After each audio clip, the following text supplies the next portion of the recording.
अस्सलाम वालेकुम गर्ल्स। आज हम अकाउंटिंग का चैप्टर नंबर 4 स्टार्ट करेंगे, accounts of joint stock company.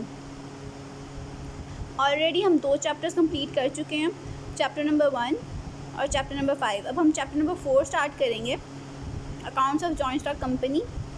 इसमें हम लोग पढ़ेंगे कंपनी के अंदर जो शेयर्स और डिबेंचर्स हम लोग सेल करते हैं, ठीक है, उसका प्रोसीजर क्या होता है। जब हम सेल करते हैं, अपने शेयर्स बेच रहे हैं या डिबेंचर्स बेच रहे हैं, तो उसको हम अपने पास रिकॉर्ड कैसे करते हैं, ठीक है, मेन हमने वो बात पढ़नी है। सबसे पहले देखते हैं इसका introduction. A joint stock company is a type of business organisation which is formed under companies ordinance 1984। Joint stock company ऐसा बिजनेस है जो कंपनीज ऑर्डिनेंस के अंडर बनाया जाता है, whose capital is contributed by members who are accorded the privilege of limited liability। अच्छा, ऐसे लोग उस पर पैसा इन्वेस्ट करते हैं जिनकी लाइबिलिटीज़ बहुत लिमिटेड होती हैं। This means they are liable for the debts of the company to the extent of the share holding. मतलब इसका मतलब ये है कि उनके पास जितने पैसों का शेयर उनके पास होगा, सिर्फ वो उतने पैसों के लाइबल हैं, ठीक है, उसके अलावा एक्स्ट्रा पैसों के लाइबल नहीं होंगे। Beyond that sum they are not liable for the company's debt. Company के जितने भी कर्जे हैं वो उन पे इम्प्लीमेंट नहीं किए जाते, उनको इन्फोर्स नहीं किया जा सकता कि आप उनको पे करो। The joint stock company is the only practicable way of collecting the vast sum of capital required for the complex industrial project for the modern world. अच्छा, यहाँ पे बता रहे हैं जॉइंट स्टॉक कंपनी सिर्फ एक ऐसा प्रैक्टिकल तरीका है जिससे हम लोग बहुत ज़्यादा अमाउंट जमा कर सकते हैं एक बड़ा प्रोजेक्ट कंप्लीट करने के लिए, एक बड़ी कंपनी बनाने के लिए, ठीक है। अगर आप सोल प्रोप्राइटरशिप की बात करो या फिर पार्टनरशिप की बात करो, उसमें हम लोग इतने ज़्यादा पैसे इकट्ठे नहीं कर सकते हैं, ठीक है। उसमें कम से कम क्या हो सकता है, हम अपने पैसे इन्वेस्ट कर लें या फिर लोन ले लें, ठीक है। लेकिन जॉइंट स्टॉक कंपनी में ऑलरेडी आप लोग लास्ट ईयर पढ़ चुके हो कि जब हम जॉइंट स्टॉक कंपनी बनाते हैं तो उसमें डिफरेंट लोग जो होते हैं वो कंपनी का शेयर परचेज़ करते हैं, और वो जो पैसे उससे आते हैं उसे हम कंपनी को बनाने के लिए यूज़ करते हैं, ठीक है। कंपनी के प्रोसेसेस को चलाने के लिए, कंपनी का जो भी प्रोजेक्ट होगा उसको कंप्लीट करने के लिए यूज़ किया जाता है। नेक्स्ट है definition of a joint stock company. A joint stock company may be defined as an artificial person recognized by law। Joint stock company एक आर्टिफिशियल पर्सन होती है जो लॉ के ज़रिए बनाई जाती है, विद अ डिस्टिंक्टिव नेम, जिसका एक डिफरेंट नाम होता है। अ कॉमन सील, एक डिफरेंट सा सील होगा जो उसकी पहचान होगी। A common capital comprising transferable shares carrying limited liability and having a perpetual succession. एक उनका कैपिटल होगा जो डिफरेंट शेयर्स में हम लोग कंट्रीब्यूट कर देते हैं, और फिर वो शेयर्स हम लोग आगे लोगों को बेचते हैं, जो कि हम लोग ट्रांसफ़र भी कर सकते हैं। ट्रांसफ़र कैसे कर सकते हैं? फॉर एग्जांपल, अगर किसी कंपनी का शेयर मैंने परचेज़ किया हुआ है तो वो शेयर मैं आगे अपनी फ्रेंड को बेच सकती हूँ, मेरी फ्रेंड उसको आगे किसी और को बेच सकती है, मतलब वो ट्रांसफ़रेबल, हम आगे ट्रांसफ़र कर सकते हैं। And having a perpetual succession. Perpetual succession का मतलब है कि आहिस्ता आहिस्ता उसकी तरक्की होती जाती है, ठीक है। अगर प्रोसेस बहुत अच्छा चल रहा है तो उसकी आहिस्ता आहिस्ता तरक्की होती जाएगी। नेक्स्ट है characteristics of a joint stock company. Separate legal entity. A joint stock company is a creation of law. अच्छा, ये डिफरेंट कैरेक्टरिस्टिक्स हैं जॉइंट स्टॉक कंपनी के, मतलब क्या खसूसियात मौजूद होती हैं एक कंपनी के अंदर, ठीक है। सबसे पहले सेपरेट लीगल एंटिटी, कि वो जिसने कंपनी बनाई है उससे बिल्कुल अलग है। ये नहीं कि जिसने कंपनी बनाई है वो उसका ऑनर है, जिसने कंपनी बनाई है वो उसका ऑनर नहीं होगा, वो उसको सिर्फ चला रहा होगा। जो उसका ऑनर है वो शेयर होल्डर्स होते हैं, ठीक है। शेयर होल्डर्स अब अलग से बैठे होते हैं, वो उस पर काम बेशक करें या ना करें, वो डिपेंड करता है उनकी अपनी मर्ज़ी पे, ठीक है। और कंपनी एक अलग है, जिसे हमने डेफिनेशन में पढ़ा था, लिखा हुआ था आर्टिफिशियल पर्सन, मतलब उसकी एक अलग से पहचान होती है। A joint stock company is the creation of law. Law के थ्रू हम जॉइंट स्टॉक कंपनी को बनाते हैं। It has a separate legal entity of its own which is recognised by law as distinct from a person forming it. अब यहाँ पर उन्होंने ये बताया जो बंदा उस कंपनी को बना रहा है उससे अलग उसकी पहचान होती है, जो कि लॉ के थ्रू हमें प्रोवाइड की जाती है। The company enjoys many of the rights of natural person. For example, it can use or be used in its name. It can own and transfer the title of property. अच्छा, अब एक जो company होती है उसके पास, एक जो आम इंसान के पास कुछ राइट्स होते हैं, वही राइट्स उस कंपनी के पास भी होते हैं। जैसे कि आप किसी पे केस फाइल कर सकते हो, ठीक है। अब कोई पूछे किसने केस फाइल किया है, हम बोल सकते हैं किसी कंपनी ने केस फाइल किया है, ठीक है। अब उसमें किसी बंदे का नाम नहीं आ रहा, कंपनी का नाम आ रहा है। इसी तरह अगर हमने शेयर्स ट्रांसफ़र करने हो, अच्छा शेयर्स नहीं, हम लोग प्रॉपर्टी की बात कर रहे हैं। अब अगर हम लोग कोई प्रॉपर्टी परचेज़ कर रहे हैं, ठीक है, अगर एक कंपनी अपने लिए कोई प्रॉपर्टी परचेज़ करती है तो वो कंपनी के नाम पे परचेज़ की जाएगी। जो परचेज़ बंदा कर रहा है उसके बिहाफ पे उसका नाम लिया जाएगा, कंपनी का नाम लिया जाएगा, ठीक है। अच्छा, नेक्स्ट है financing. A joint company is an effective organisation for raising a large amount of capital. अच्छा, एक जॉइंट कंपनी बहुत इफेक्टिव ऑर्गेनाइजेशन होती है, ठीक है, जो कि बहुत ज़्यादा सम इकट्ठा कर सकती है। कैसे? अपने शेयर्स बेचकर या अपनी डिबेंचर्स बेचकर। It issues prospectus and invites people to purchase the share of the company. वो अपना प्रोस्पेक्टस इशू करती है। अब आपको प्रोस्पेक्टस का पता होना चाहिए, मैं लास्ट ईयर आपको बहुत डिटेल में पढ़ा चुकी हूँ, ठीक है। पर प्रोस्पेक्टस इशू करके कंपनी और शेयर्स परचेज़ करने के लोगों को इनवाइट करेगी। लोग आएंगे, एप्लीकेशन फॉर्म फिल करेंगे और शेयर परचेज़ करेंगे। The person who purchase share become the owner of the company with liability limited the value of share they have purchase. अब जो बंदा शेयर परचेज़ करेगा, फॉर एग्जांपल एक शेयर 1000 रुपये का है, मैं गई, मैंने जाकर शेयर परचेज़ कर लिया, अब मैं बन गई हूँ शेयर होल्डर, मतलब मैं कंपनी की मालिक हूँ, ठीक है। अब अगर लाइबिलिटी की बात की जाए तो मेरी लाइबिलिटी कितनी है, मैंने कितना कंट्रीब्यूट किया था कंपनी में, 1000 रुपये का शेयर ख़रीदा था, तो मेरी लाइबिलिटी सिर्फ 1000 रुपये की शेयर की है। अगर नुकसान होगा तो मुझे सिर्फ 1000 रुपये का नुकसान होगा, उसके अलावा मेरी और कोई लाइबिलिटी नहीं है। नेक्स्ट है perpetual existence. A joint stock company has a long life compared to other forms of business organization. अच्छा, जैसा कि हम लोग लास्ट ईयर पढ़ चुके हैं, सबसे ज़्यादा कम लाइफ होती है। लास्ट ईयर हम लोगों ने ये पढ़ा था कि जो सोल प्रोप्राइटर होता है, ठीक है, उसकी लाइफ सबसे ज़्यादा कम होती है। क्यों? क्योंकि एक अकेला बंदा एक बिज़नेस चला रहा है, ठीक है, क्या पता उसका बिज़नेस सही चले या ना चले, ठीक है, अगर तो चल जाए बहुत अच्छी बात है, लेकिन उसकी लाइफ बहुत थोड़ी होती है।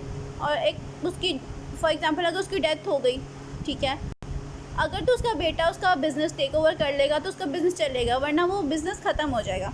इस तरह उसके बाद आ जाती है पार्टनरशिप की लाइफ भी इतनी ज़्यादा नहीं होती। अगर तो बिज़नेस बहुत अच्छा चल रहा है तो फिर वो काफ़ी अर्से तक चलता रहेगा, लेकिन कंपनीज ऐसा बिज़नेस होती हैं कि उनकी लाइफ बहुत सालों तक चलती है। अब अगर हम बात करें यूनिलीवर ब्रांड की, ठीक है, अब यूनिलीवर एक कंपनी है, ऐसी कंपनी है जो पता नहीं कितने सालों से चल रही है, ठीक है, और उसके इतने ज़्यादा प्रोडक्ट्स हैं जो आजकल आप लोग नॉर्मल लाइफ में यूज़ कर रहे होते हो, ठीक है। अच्छा, नेक्स्ट है it issues when company is formed and commences business it has then a continuous life. अच्छा, अब वो जब कंपनी बनती है, वो अपना बिज़नेस स्टार्ट कर लेती है तो उसका कॉन्टीन्यूस लाइफ होती है। ये नहीं कि वो रुक रुक के बिज़नेस करेंगे। अगर एक सोल प्रोप्राइटर है तो वो शायद कुछ टाइम के लिए अपना बिज़नेस बंद कर दे, ठीक है, क्योंकि वो अकेले काम करने वाला, अगर वो बीमार हो जाएगा तो वो काम नहीं कर पाएगा, ठीक है। लेकिन कंपनी का ये है कि उसकी कॉन्टीन्यूस लाइफ है, उसने काम करते ही रहना है, जो मर्ज़ी हो जाए, क्योंकि आपको पता है बड़ी कंपनीज में बहुत ज़्यादा लोग काम कर रहे होते हैं। अगर एक बंदा बीमार हो जाए तो उसकी वजह से काम नहीं रुक सकता। The shareholders can withdraw the capital by selling the shares in the market. अच्छा, अगर उन्हें कैपिटल जमा करना है तो वो शेयर्स बेच कर कैपिटल इकट्ठा कर लेंगे। The company can however be winded up through the compliance with the provisions of company's ordinance. अगर हम लोगों ने अपनी कंपनी को बंद करना है तो कंपनीज ऑर्डिनेंस के अंदर कुछ लॉज वगैरह मेंशन है, जिनको नज़र में रखते हुए हम लोग कंपनी को ख़त्म कर सकते हैं, उसको वाइंड अप कर सकते हैं। Limited liability. The liability of each shareholder of the company is limited only to the extent of the face value of shares he holds or any part thereof which is unpaid. अच्छा, उन्होंने बताया कि liability जो share holder की होती है वो बहुत लिमिटेड होती है। क्यों? अब अगर मैंने आपको जिस तरह एग्जांपल दी थी, मैंने 1000 रुपये का शेयर लिया है, ठीक है, तो मेरी लाइबिलिटी कितनी है? 1000 रुपये। मुझे नुकसान होगा 1000 रुपये का अगर कंपनी ख़राब हो जाती है या उसका बिज़नेस अच्छा नहीं चलता तो, ठीक है। अगर कंपनी बंद हो रही है, ठीक है, और उसने बहुत लोगों को कर्ज़ा देना है, तो वो मुझसे नहीं मांगने आएंगे कि आप मालिक थे कंपनी के तो आप निकालो कर्ज़ा, ठीक है। मेरी लाइबिलिटी कितनी थी? 1000 रुपये जो मैंने शेयर परचेज़ किया था, और मुझे बस सिर्फ उतना नुकसान होगा। नेक्स्ट देखते हैं, transferability of shares. The share holders of a company have full freedom to transfer their shares to other without consulting other share holders. अच्छा, इस पर पाबंदी नहीं है कि अगर मैंने अपना शेयर बेचना है किसी को आगे, ठीक है, तो मुझे परमिशन लेनी पड़ेगी किसी से। वो मेरा शेयर है, मेरी मर्ज़ी, मैं जिसको मर्ज़ी दूँ, ठीक है, तो मुझे किसी की परमिशन की ज़रूरत नहीं है। ट्रांसफ़र करना बहुत आसान है। मैं आगे किसी अपनी फ्रेंड को बेच सकती हूँ, अपने पापा को बेच सकती हूँ, अपने किसी अंकल को, जानने वाले को, मतलब जिसको भी। अगर मैंने अपने जानने वालों को नहीं बेचना, तो मैं जो होता है ना, क्या कहते हैं उसको, हम लोगों ने पढ़ा था ना, स्टॉक एक्सचेंज, ठीक है, मैं स्टॉक एक्सचेंज में जाके वहाँ पे बेच सकती हूँ, ठीक है। तो वो आगे फिर वो किसी और को आगे जिसको भी बेचना होगा वो खुद ही बेच देते हैं, ठीक है। Next separation of ownership from management. अब टाइटल के अंदर ही इस हमें बता दिया गया separation of ownership from management. उसकी जो ऑनरशिप होती है वो मैनेजमेंट से अलग होती है। कैसे? The share holders who are the owner of the company are large in number. जो शेयर होल्डर्स होते हैं, जो कि ऑनर के कंपनी के असली ऑनर होते हैं, वो बहुत ज़्यादा नंबर में होते हैं, बहुत ज़्यादा तादाद में होते हैं। दे आर, अब ज़्यादा तादाद में कैसे होते हैं? एक कंपनी बनी, ठीक है, उसकी एडवर्टाइजमेंट हुई कि नई कंपनी बनी है, उसका प्रॉस्पेक्टस आया, लोगों को इनवाइट किया गया कि आएँ और उसके शेयर्स परचेज़ करें। अब जिस तरह मुझे पता चला, उस तरह नहीं कितने लाखों करोड़ों लोगों को पता चला होगा, वो सारे गए होंगे शेयर परचेज़ करने के लिए। अगर फॉर एग्ज़ाम्पल 1 लाख लोग एक एक शेयर परचेज़ करते हैं, तो एक कंपनी के कितने ऑनर्स हो गए? 1 लाख, ठीक है। तो इस तरह बहुत ज़्यादा नंबर होता है ऑनर्स का, वो सब के सब इक्वली उसके मालिक होते हैं। They are scattered all over the country, ठीक है। अब जिस तरह एक कंपनी है लाहौर में, उसके शेयर शायद गिलगित में किसी ने परचेज़ किया हो, इस्लामाबाद में परचेज़ किया हो, कराची में, मुल्तान में, बलूचिस्तान में किसी एरिया में कई लोगों ने परचेज़ किया हो, ठीक है। पूरे पाकिस्तान में लोगों ने उसके शेयर परचेज़ किए होंगे, मतलब वो पूरी कंट्री में फैले हुए हैं। Being absentee honours they cannot manage the affair of company.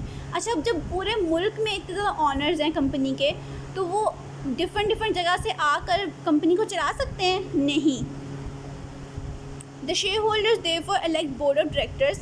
अच्छा, जब नई नई कंपनी बनती है तो जो शेयर होल्डर्स होते हैं वो क्या करते हैं, कुछ बोर्ड ऑफ डायरेक्टर्स को अपॉइंट करते हैं, ठीक है। अपॉइंट करने का मकसद ये होता है कि वो खुद तो बिज़नेस चला नहीं सकते, उनको क्या पता, जिस तरह अगर अपनी बात करूँ, मेरे पास इतना नॉलेज नहीं है कि मैं बहुत बड़ी कंपनी चला सकूँ, ठीक है। मैंने 1000 का शेयर तो परचेज़ कर लिया, लेकिन मुझे कंपनी चलाना आता नहीं, तो मैं क्या करूँगी, मैं कुछ ऐसे लोगों को हायर करूँगी जो मेरी कंपनी को चलाएँगे। उनको हम बोलते हैं बोर्ड ऑफ डायरेक्टर्स। ऐसे यहाँ पे लिखा हुआ है, therefore they elect board of directors in the annual general meeting. अच्छा, उनकी मीटिंग होती है, उसके अंदर वो बोर्ड ऑफ डायरेक्टर्स को इलेक्ट कर देते हैं। And entrust the management of the company to them, और मैनेजमेंट उनके हवाले कर देते हैं। The ownership of management of the company are thus in 2 separate hands. अच्छा, अब उन्होंने बताया कि जो कंपनी की ऑनरशिप है और मैनेजमेंट है वो 2 डिफरेंट हाथों के बीच में है। कैसे? ऑनरशिप किसकी थी? मेरी, लेकिन मैनेजमेंट कौन कर रहा है? बोर्ड ऑफ डायरेक्टर्स, ठीक है। नेक्स्ट है statutory regulations. A company right from its inception has to comply with the number of statutory requirements.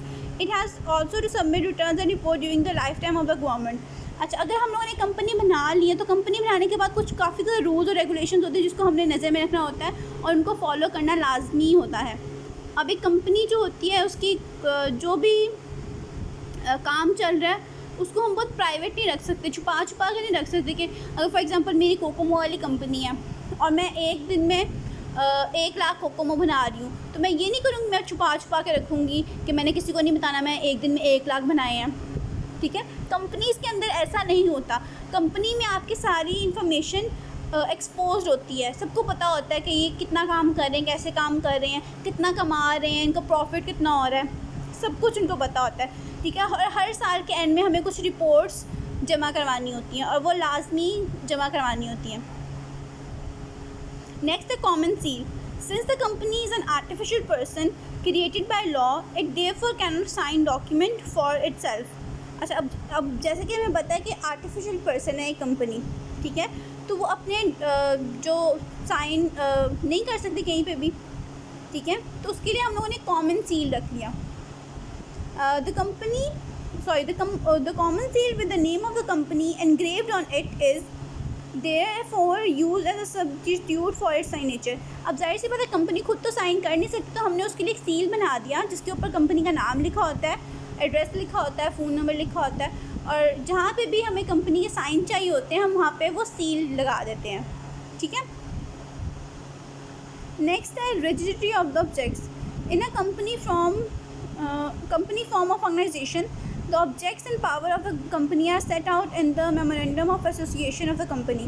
अच्छा, कंपनी बनाने का मकसद क्या था, उसके पावर्स क्या क्या हैं, वो क्या क्या कर सकती है, ठीक है, वो सारा कुछ मेमोरेंडम ऑफ एसोसिएशन में मेंशन होता है। A change in the object और power of the company can only be made after complying with the relevant provisions of the companies ordinance. अगर हमारे ऑब्जेक्टिव्स में या पावर्स में कोई अदला बदली हो रही है, हमको चेंज लेकर आ रहे हैं, ठीक है, तो हमें सबसे पहले इजाज़त लेनी पड़ेगी। अगर हम बिना इजाज़त लिए, बिना लॉ को कंसिडर किए अपनी मर्ज़ी से कोई भी चेंज लेकर आएंगे तो हमारी कंपनी बंद, कोर्ट का ऑर्डर आ जाएगा और हमारी कंपनी को बंद करवा सकते हैं। अच्छा, ये था आज का टॉपिक, ये तो इसका ब्रीफ इंट्रोडक्शन था, ठीक है, और उन्होंने बताया गया था कि कंपनी की खसूसियात क्या क्या हैं, ठीक है, ये हम लोगों ने आज पढ़ लिया। नेक्स्ट हम पढ़ेंगे काइंड्स ऑफ कंपनी, कैसे कैसी कंपनीज़ होती हैं।